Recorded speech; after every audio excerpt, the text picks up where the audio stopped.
에서 4장 우리 2절에서 6절까지 말씀입니다.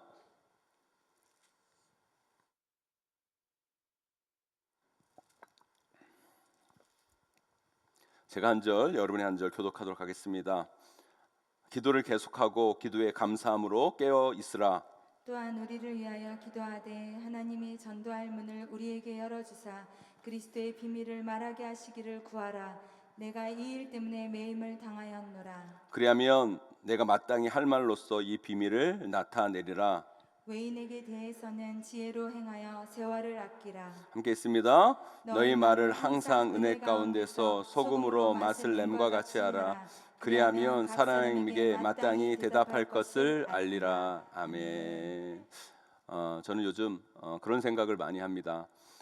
우리가 지금 코로나로 많이 어렵죠. 많이 어렵고 힘든데 지금 우리나라는요. 지금 코로나도 되게 위험하지만 이 사회 속에 정말 위험한 것이 있다라는 생각을 갖게 합니다. 그게 뭐냐면 바로 말이에요. 말.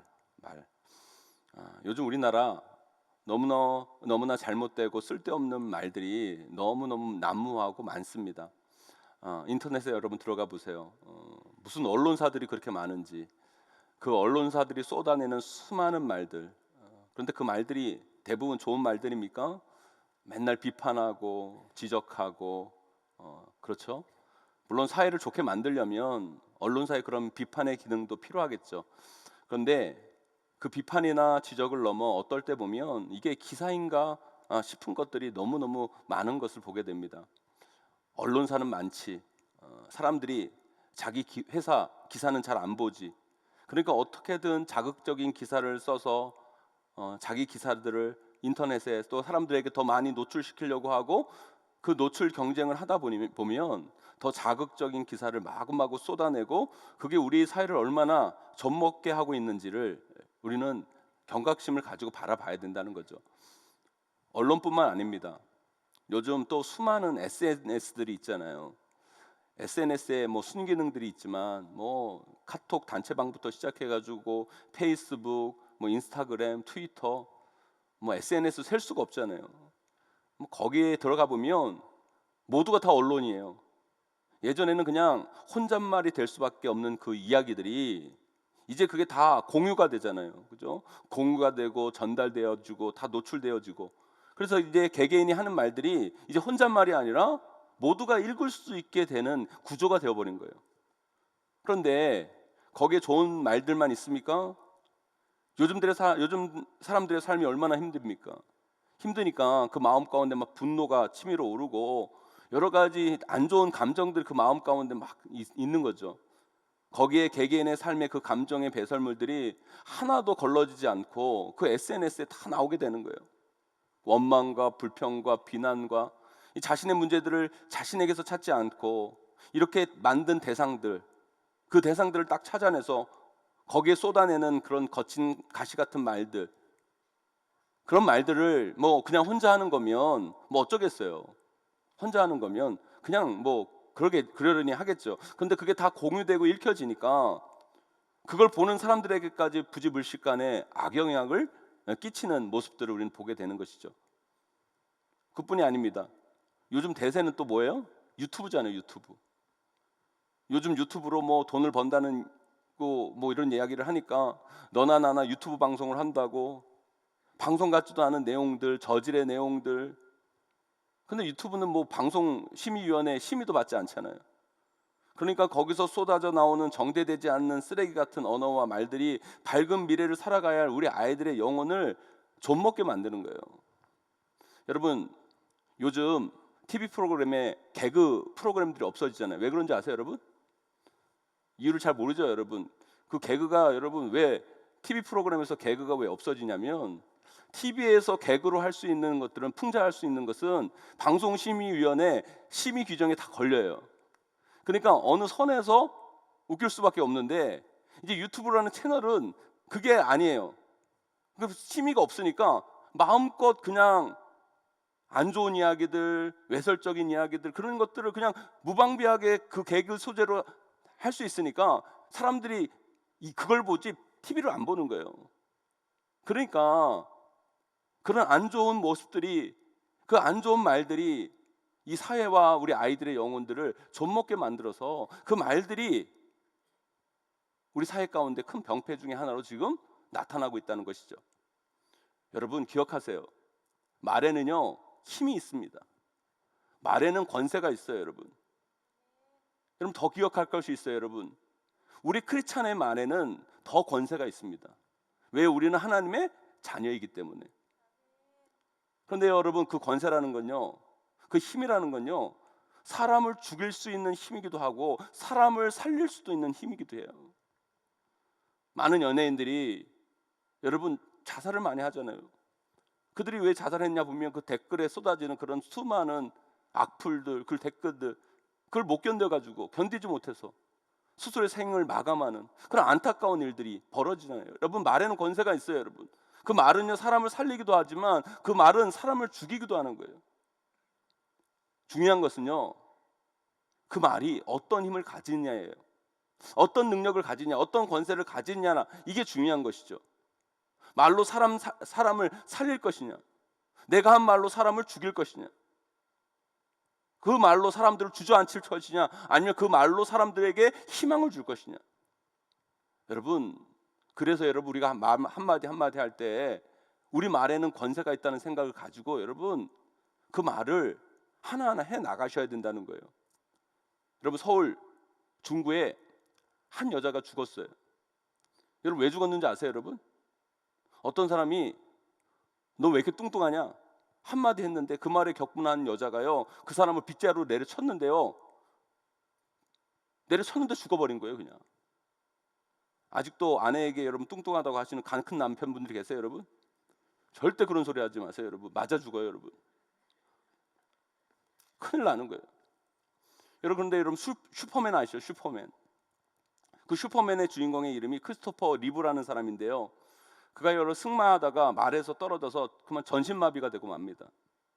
그렇게 근육질이고 건강하고 멋있는 남자가요 그 승마하다가 말에서 떨어져 가지고요 손가락도 꿈쩍거릴 수 없는 존재가 되어버린 거예요. 식물인간이 되어버린 거예요. 아무것도 할 수 없으니까 절망하며 자살만을 생각하며 인생을 살고 있었어요. 그때 여러분 그 부인 다나가 누워있는 그에게 이렇게 말했다고 해요. 당신은 여전히 제 사랑하는 남편입니다. 그 사랑은 조금도 변함이 없습니다.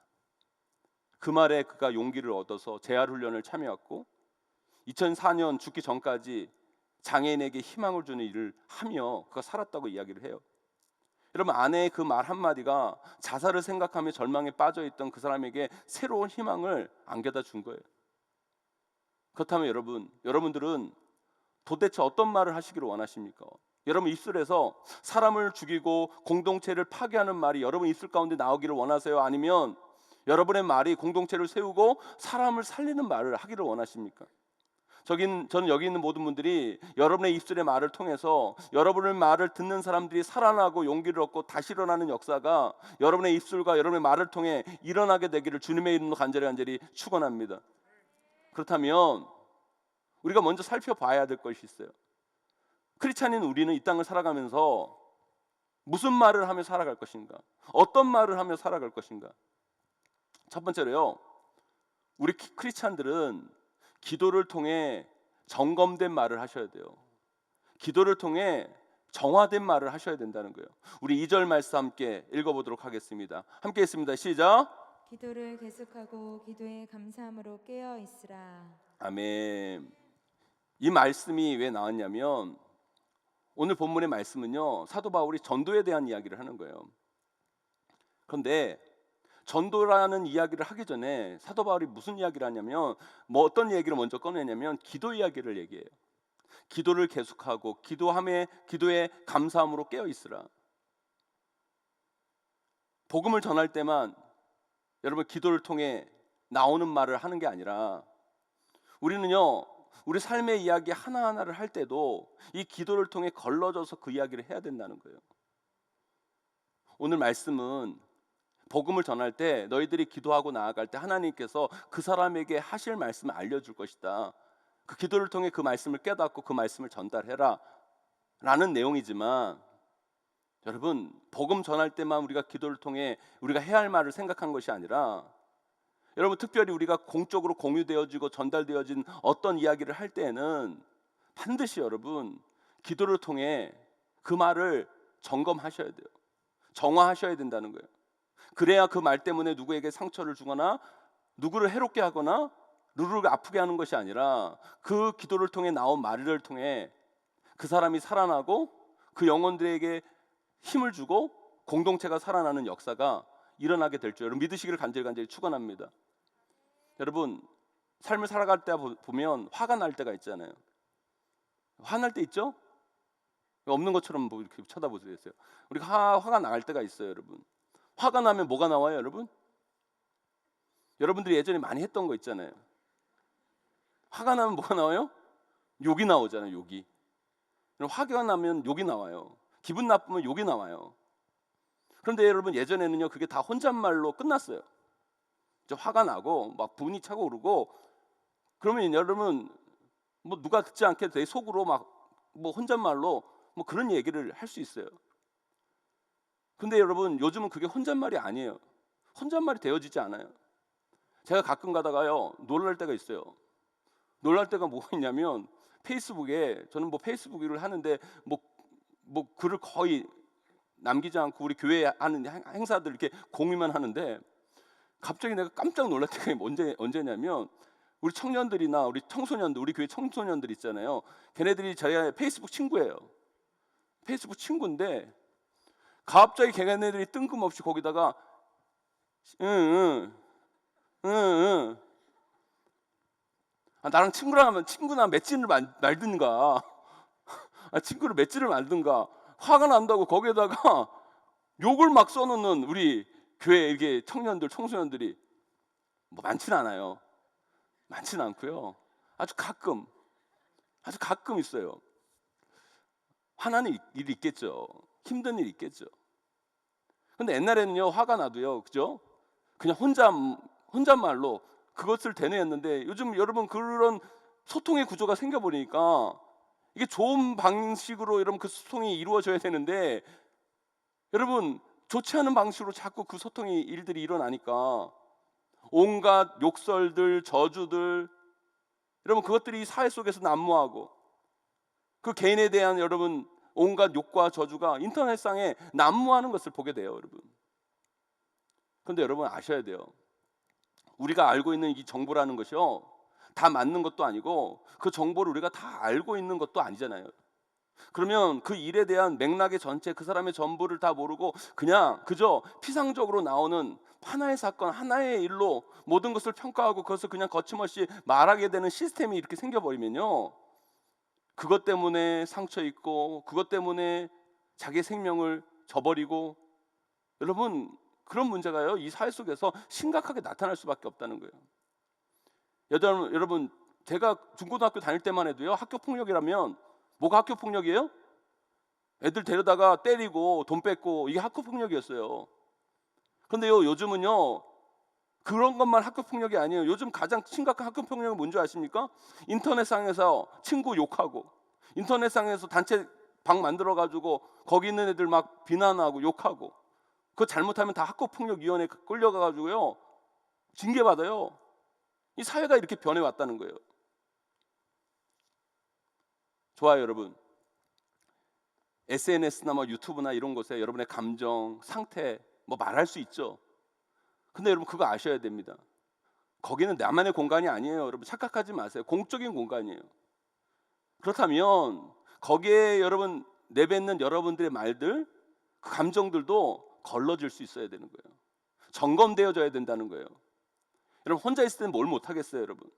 우리가 되도록 그러지 말아야겠지만, 우리가 안 보는 곳에서 뭐 대통령 욕도 한다는데 여러분, 그런데 여러분 다 보는 공간에 자기의 날 것 그대로의 감정을 다 드러내고, 그것을 또 많은 사람들이 공감이라고 누르고, 저는 이 시스템이요 그닥 좋은 시스템은 아니라는 생각이 들어요, 여러분. 저는 우리 크리스찬들은요 그렇게 살면 안 된다는 생각을 해요. 공중에게 많은 사람들에게 말을 하나 하더라도 내 감정을 다 드러내는 것이 아니라, 정말 중요한 말을 할 때는 내 감정을 기도를 통해 한번 점검해 보고, 기도를 통해 내 감정을 걸러내고, 그렇게 여러분 우리가 말을 해 나갈 때 여러분의 말을 통하여서 이 사회가 아름답게 변하는 거예요. 그런데 여러분 걸러지지 않는 많은 말들, 수많은 말들이 여러분 그렇게 다 쏟아져 가버리면 그런 말들을 통해 이 사회는 더욱더 병들고, 이 사회는 점점 무너지고, 이 사회는 점점 악하게 된다는 거예요. 여러분 우리는요 세상의 빛이에요. 아멘. 우리 세상의 소금이에요 여러분. 그렇다면 이 잘못된 세상의 구조를 우리부터 바꿀 수 있어야죠. 물론 우리가 모든 말을 어떻게 다 그렇게 할 수 있겠습니까? 우리가 모든 말을 어떻게 기도로 점검하고 다 할 수 있겠어요? 하지만 우리 크리스찬들의 말에는요 권세가 있다는 것을 아시고, 여러분 정말 우리가 공중에게 여러분 공동체 속에서 하는 모든 말들은 기도라는 필터를 통해 걸러낼 수 있어야 된다는 거예요. 오늘 우리가 금요 기도회로 나왔잖아요. 왜 우리가 기도합니까? 우리는 죄인들이에요. 그래서 우리는 다 실수투성이들이에요 여러분. 그래서 뭐만 하면 잘못하고 뭐만 말하면 문제가 생기고 그런 자들이 우리 존재라는 거예요 여러분. 그래서 여러분 내가 할 때는 항상 실수가 생기고 내가 하면 문제가 발생해요. 그래서 여러분 우리가 이 기도회를 통해서 여러분 우리가 마지막 찬양 불렀지 않습니까? 여러분 성령이 오셨네. 성령 하나님이 나를 주관해 달라고, 성령 하나님께서 내 입술을 주장해 주시고, 성령 하나님께서 내 말을 다스려 주시고, 성령 하나님께서 내 손과 발과 내 행동을 이끌어 달라고 우리가 기도하러 온 거 아닙니까 여러분? 이 시대는 자기 감정이 걸러지지 않는 수많은 그런 말들 때문에 문제가 정리되는 것이 아니라 문제가 자꾸 증폭되고, 그 문제로 인해서 이 사회는 점점 병들어가고 있고, 이 사회는 점점 파괴되어져 가고 있어요 여러분. 안 그래도 지금 이 사회가 코로나 때문에 힘든데, 이 힘든 것이 여러분 그 말 때문에 더욱더 증폭되어지고 더 복잡해지고 더 정리가 안 되고 더 큰 문제들이 발생하고 있다는 거예요. 사랑하는 성도 여러분, 우리 크리스찬만이라도 그런 말을 하지 말자고요. 기도하면서 우리 입술을 다스리고 우리 말을 점검하면서 꼭 필요한 말, 이 나라 이 민족을 살리고 이 공동체를 세우는 말, 사람들을 세우고 사람들을 일으키는 말들을 여러분 입술 가운데 여러분 행해 나가시는 저와 여러분 되시길 주님의 이름으로 간절히 축원합니다. 제가 전에도 말씀드렸잖아요 여러분. 맞는 말이라고 다 맞는 말이 아니에요 여러분. 착각하지 마세요. 여러분 그 공동체에 아무리 맞는 말이라도 여러분 그 말이 그 공동체를 죽이는 말이면 그것은요 하나님이 원하시는 말이 아니에요. 그런 말들을 하나하나 만들어 가셔야 되는 거예요. 제가 예전에도 뭐 소개했는데 금쪽 같은 내 새끼라는 프로그램, 거기 보면 자식들이 나오잖아요. 근데 진짜 그 자식들 보통 자식들이 아니에요 여러분. 진짜 구제불능 도대체 어떻게 할 수 없는 그 아이들이, 특별히 여러분 금쪽 같은 내 새끼 여러분 거기 의뢰인들로 나오잖아요. 여러분 TV로 보는 나도 모르게 막 욕이 나오는데 그 부모는 오죽하겠어요. 그런 자식 키우는 부모들은 오죽하겠냐고요. 그런데 그 솔루션을 제공하는 그 박사가 그런 얘기를 하는 거예요. 그 박사님이 대화할 때 부모가 자녀가 잘못했잖아요. 문제가 있잖아요. 그런데 그것을 대화할 때 두 가지 중요하게 생각하는 것들이 있더라고요. 그분이 두 가지 중요하게 생각하는 게 있냐면, 하나는 뭐냐면 절대 감정이 끓어올 때 얘기하면 안 된다는 거예요. 자식이 잘못하는 막 모습 보면 부모가 화가 나잖아요. 그죠? 화 안 나요? 막 화나요. 그러면 감정이 막 끌어올라요. 그때 잠시 멈춤해야 된다는 거예요. 그때 말하면 그 감정의 찌끄러기가 다 자식에게 가는 거예요.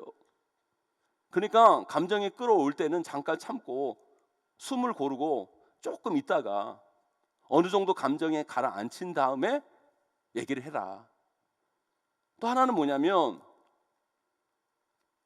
얘기를 하는데 제발 길게 하지 말라는 거예요. 짧게 하라는 거예요.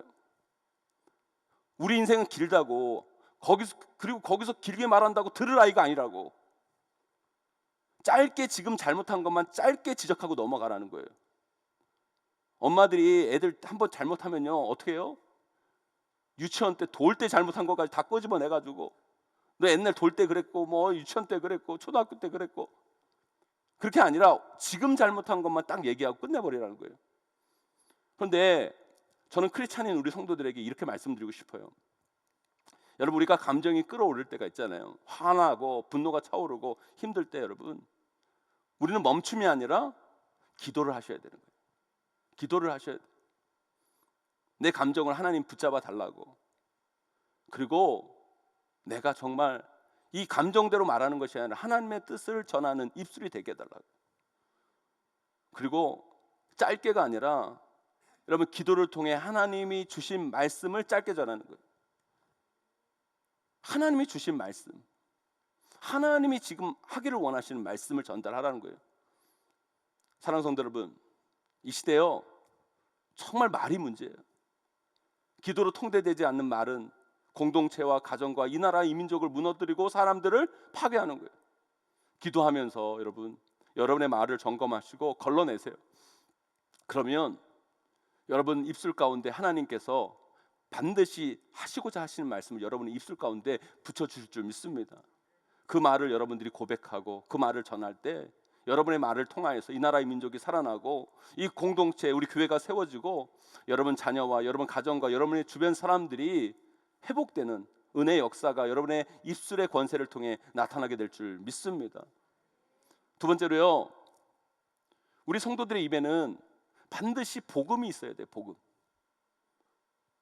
우리 3절 말씀 함께 읽어보도록 하겠습니다. 3절 말씀 함께 있습니다. 시작. 또한 우리를 위하여 기도하되 하나님이 전도할 문을 우리에게 열어주사 그리스도의 비밀을 말하게 하시기를 구하라.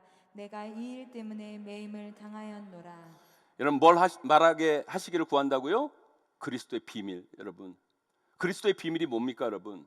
그것은 앞에 보면 알 수 있죠 여러분. 앞에 뭐라고 합니까 여러분? 전도의 문을 우리에게 열어주사. 그 그리스도의 비밀은 전도의 문과 연결되어 있는 거예요. 그렇다면 전도와 연결된 그리스도의 비밀은 무엇입니까? 다른 게 아니에요. 복음이에요. 복음. 그리스도의 복음이에요. 사랑하는 성도 여러분, 믿으십니까? 복음만이 인간을 살릴 수 있어요. 복음만이 이 사회를 변화시킬 수 있어요. 복음만이 인간에게 참 용기를 줄 수 있는 거예요. 복음만이 사람에게 참된 소망일 수 있는 거예요. 왜 그렇습니까 여러분? 성경이 그렇게 쓰여져 있으니까요? 맞는 이야기예요. 성경에 그렇게 쓰여져 있기 때문에 그렇죠 여러분. 하지만 그것만은 아니죠. 그것만이라면 아무리 우리가 우리의 입술로 복음을 말한다 해도 그것은 사람을 살릴 수가 없어요 여러분. 사람을 일으킬 수가 없어요 여러분. 사람에게 소망을 줄 수 없어요. 여러분 복음만이 인간을 살릴 수 있고 복음만이 인간에게 소망이 될 수 있고 복음만이 우리를 일으키시다고 우리가 확신할 수 있는 것은 바로 내가 여러분들이 복음 때문에 살아났고 우리가 복음으로 인해 하나님의 나라의 소망을 얻었고 우리가 복음 때문에 어떤 어려운 상황에서 다시 일어설 수 있었기 때문인 거예요. 아멘. 이 복음의 능력은 단지 성경에만 쓰여진 능력이 아니라 우리 모두가 체험한 능력이어야 된다는 거예요. 여러분 이 코로나로 인해 우리가 참 복음 전하기 어려운 시대를 지금 살아가고 있어요. 교회가 비난받고 사람들을 교회로 초청하기 어려운 시대를 우리가 살아가고 있잖아요. 이번 설에도 가족들을 만날 수 있을지 안 만날지 못 만날지 모르지만 여러분 만날 때 여러분 교회 다닌다고 그러면 여러분 이상한 눈으로 쳐다볼 것이고 그래도 여러분 그것이 우리 마음 가운데 부담으로 작용하지 아니하고 언제 어디서나 복음 전할 준비가 우리 가운데 있어야 된다는 거예요 여러분. 4절에 보니까 사도 바울이 뭐라고 그래요? 내가 마땅히 할 말로써. 마땅히 여러분 주목하세요 여러분. 마땅히 의무입니다 여러분. 당연한 거예요 여러분. 복음은 전해도 되고 안 전해도 되는 게 아니에요 여러분. 예수 그리스도 믿는 우리는 그 복음의 능력을 체험한 우리는 여러분 마땅히 그 복음을 전해야 되는 거예요. 여러분 우리가 복음 전하는 게 단순히 교회 성도 늘리기 위한 것입니까? 아니에요 여러분. 물론 복음 전도를 통해 양적으로 우리가 성장하고 부흥해야죠 여러분. 하지만 그것이 중요한 것이 아니라 여러분 우리가 복음을 전하는 것은 이 땅 가운데 하나님의 능력을 선포하는 일이에요 여러분. 하나님의 나라를 선포하는 일이에요. 나를 구원하시고 나를 일으키시고 나를 살리신 그 능력 그 권세를 이 땅 가운데 선포하는 일이라는 거예요. 여러분 요즘 사람들 얼마나 힘들고 어려운 시대를 살아가고 있습니까? 여러분 그분들을 살릴 수 있는 건 재난지원금이 아닙니다 여러분. 백신이 아니에요. 그것은 일시적인 것이 불과해요 여러분. 그들을 영원히 살릴 수 있는 것은 오직 복음뿐인 거예요. 여러분 이렇게 비유해서 좀 경망스러울지 모르겠지만 여러분 약장수 아시잖아요. 약장수가 약을 어떻게 팝니까 여러분? 애들은가 막 그러면서 여러분 팔잖아요. 사람들이 뭐 그 약에 여러분 뭐 가시오가피가 들어가고 인삼이 막 들어가고 뭐 들어갔다고 설명할 때 여러분 사람들 마음 잘 움직이지 않아요 여러분. 어떨 때 사람들이 그걸 사는 줄 아세요 여러분? 내가 이거 먹어봤더니만 확신에 차서 이야기할 때 그거 사게 되는 거예요 여러분. 그런데 여러분 그렇게 파는 사람들은 대부분 거짓이잖아요 여러분. 최소한 거짓은 아니더라도 여러분 그것은요 육체밖에 좋게 할 수 없는 거예요 여러분. 저와 여러분 우리 모두 우리 크리스찬들은요 복음의 능력을 경험했지 않습니까 여러분? 그 복음으로 우리는 생명을 얻었잖아요 여러분. 하나님의 나라의 자녀가 되었고 우리가 천국의 소망을 갖게 되었잖아요 여러분. 그 하나님의 영광과 능력을 경험했잖아요 여러분. 그 진리 아닙니까 여러분? 그것이 진리이고 내가 처음 하고 내가 경험한 것이라면 여러분 우리는 그 복음을 전할 수 있어야 된다는 거예요. 자신 있게 전할 수 있어야 된다는 거예요. 그런데 크리스찬이라고 말하는 우리 입에서 복음의 비읍자도 안 나오고 맨날 하는 이야기가 요즘 정치가 썩었네, 정치가 어떠네, 요즘 연예인 누가 이혼했네, 손흥민이 골을 넣네, 건강에는 뭐가 좋네. 여러분 이런 이야기만 우리 크리스찬의 입속에서 계속 되뇌이고 복음의 복자도 나오지 않는다면 여러분 그게 정말 온전한 크리스찬일까요 여러분? 여러분 제가 여러분 그런 이야기들 여러분들 절대 하지 말라는 이야기가 아니에요. 저는 지금 우선순위를 말하고 있는 거예요. 우리의 관심을 말하고 있는 거예요 여러분. 우리의 중심을 이야기해 드리고 있는 거예요. 우리의 목표를 말하고 있는 거예요. 믿지 않는 친구를 만났다, 예수 안 믿는 가족들을 만났다. 거기서 여러분 대화의 주제가 뭘 것인가? 여러분 처음에는 여러분 여러 가지 이야기로 시작할 수 있겠죠. 뭐 연예인 이야기도 하고 TV 이야기도 하고 여러 이야기도 할 수 있겠죠 여러분. 그러나 항상 우리의 중심에는 우리의 관심에는 어떻게 하면 이 사람에게 복음을 전할까? 어떻게 하면 복음을 시작할 수 있을까? 복음의 이야기를 어떻게 하면 꺼낼 수 있을까? 어떻게 하면 내가 경험한 이 복음의 능력을 이 사람에게 전달해 줄 수 있을까? 거기에 초점 맞춰서 우리의 중심을 둬야 된다는 얘기를 하고 싶은 거예요 여러분. 사랑하는 성도 여러분, 복음 전하기 힘든 시대이지만 저는 우리 성도님들이 이 복음을 부끄러워하지 않았으면 좋겠어요. 여러분 이 복음은 우리에게 능력을 주시는 하나님의 능력이에요 여러분. 이 복음을 놓치지 마세요. 이 복음을 부끄러워하지 마세요 여러분. 이 복음을 여러분 입에서 떼어내지 마세요 여러분. 오직 복음이 이 어려운 시대를 깨우고 참 힘들어하는 이 영혼들을 살릴 수 있는 유일한 방법이 바로 복음입니다. 이 복음의 말을 놓치지 않는 우리 귀한 성도님들이 다 되시기를 주님의 이름으로 간절히 축원합니다. 마지막으로요, 우리는 지혜 있는 말을 해야 됩니다. 우리 5절 6절 말씀 함께 읽어보도록 하겠습니다. 5절 6절 말씀 함께 있습니다. 시작. 외인에 대해서는 지혜로 행하여 세월을 아끼라. 너희 말을 항상 은혜 가운데서 소금으로 맛을 냄과 같이 하라. 그리하면 각 사람에게 마땅히 대답할 것을 알리라. 오늘 말씀에 보면 뭐라고 얘기합니까? 지혜로 행하라. 또한 소금같이 고르게 행하라 라고 얘기합니다. 사랑하는 성도 여러분, 성경에 보면 소금 이야기를 많이 하죠. 여러분, 저와 여러분들이 소금이라는 이야기를 많이 해요. 소금이 좋다는 이야기들을 많이 해요. 그런데 여러분, 우리가 이 소금을 얘기를 들었을 때 놓치지 말아야 할 것이 있어요. 소금은요, 여러분 소금을 음식에 넣었을 때 적으면 싱겁습니다. 많으면 어때요 여러분? 짜죠 여러분. 소금을 잘못 넣으면 싱겁든지 짜든지 하는 거예요.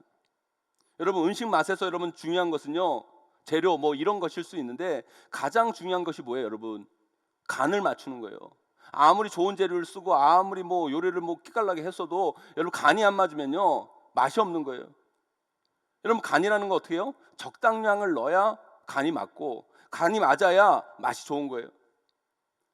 여러분 조미료를 넣어서 간을 맞추는 것은요 그냥 우리의 입맛을 맞추는 건데요, 소금을 넣어서 간을 맞추는 것은요 우리 몸이 원하는 양, 우리 몸에서 전해질이 빠져나가면 소금이 필요하거든요.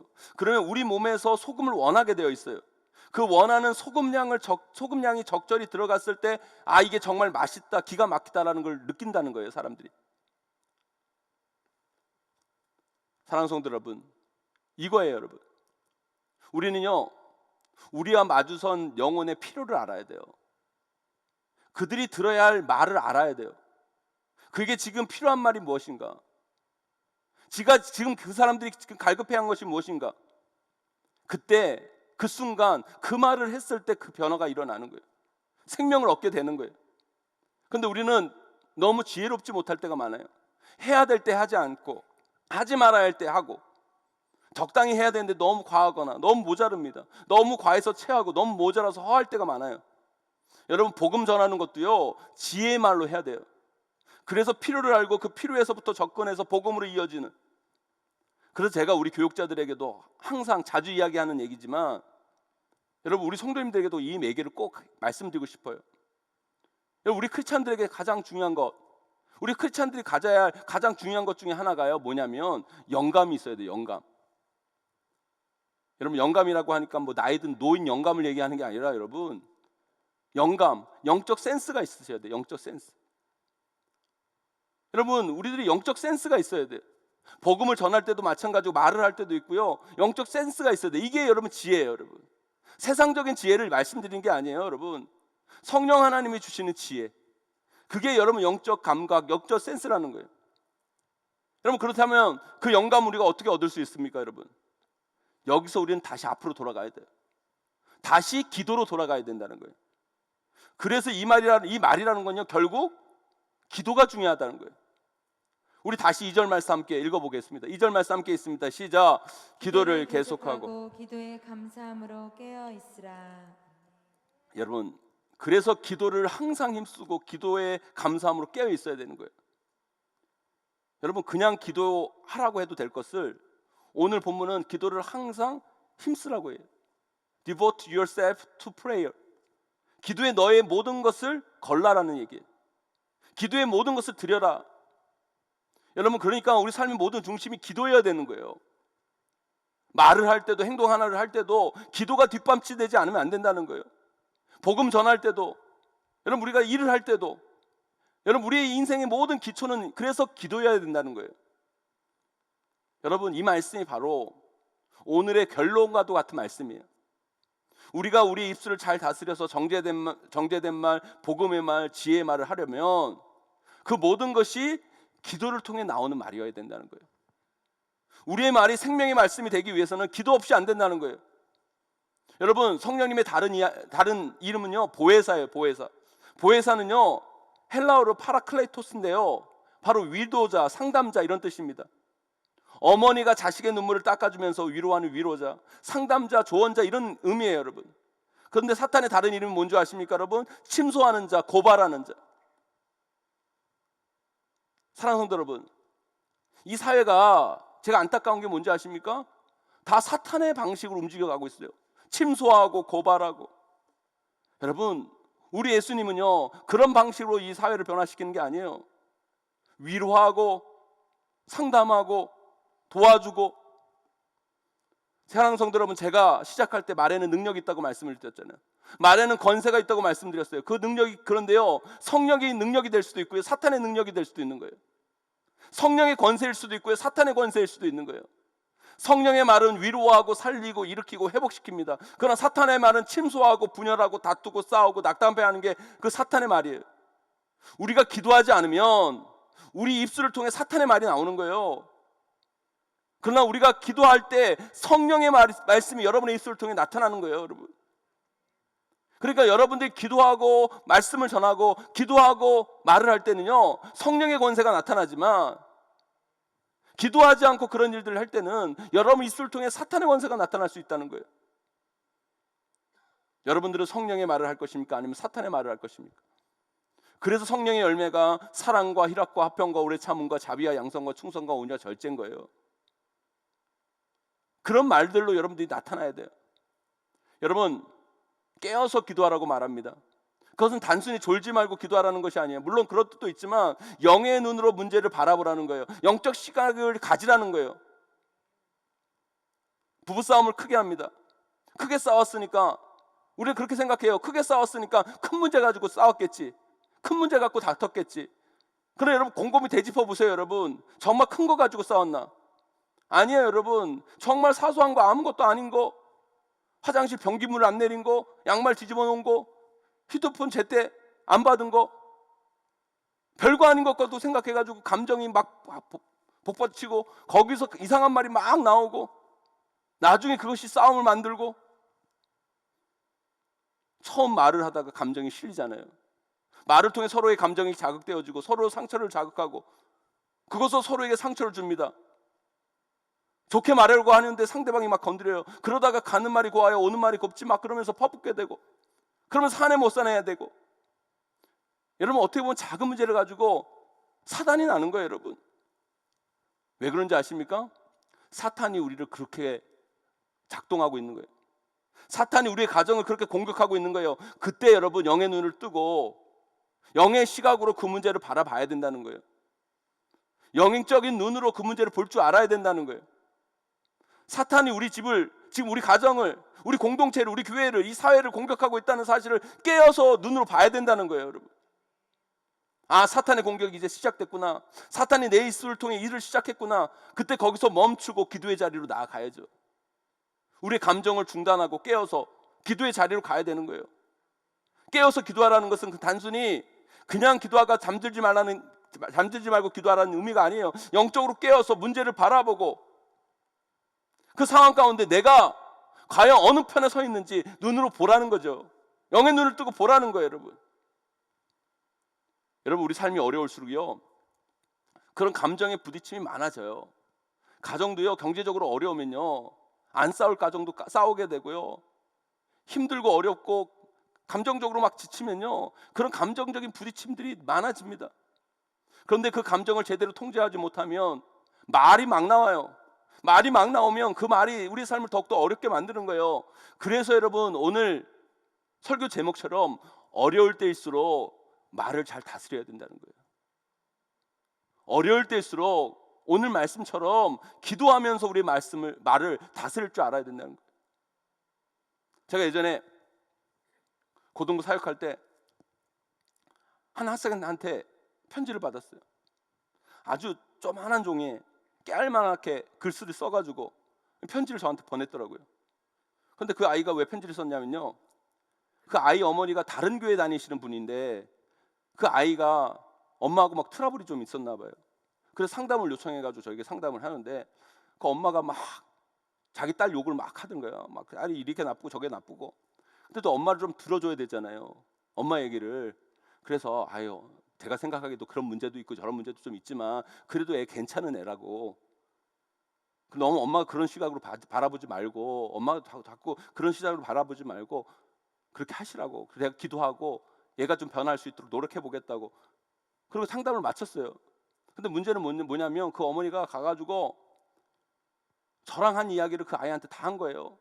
목사님도 그러는데 너가 이런 저런 문제가 있다고 그러더라. 막 그러면서 내가 좋은 얘기한 건 쏙 빼놓고 내가 안 좋게 얘기한 얘기만, 엄마가 말이 맞지, 엄마가 너 그렇다고 그러는데 목사님도 너 그렇다고 그러더라. 그러니까 그 아이가 열받아서 저에게 편지를 쓴 거예요. 편지 내용은 이런 거예요. 목사님 저보고 이렇다고 그랬다면서요? 목사님 뭘 아신다고 저를 그렇게 판단하시는 거예요? 목사님 무슨 능력이 있다고 저를 바꿀 수 있다고 착각하시는 거예요? 교만하시네요.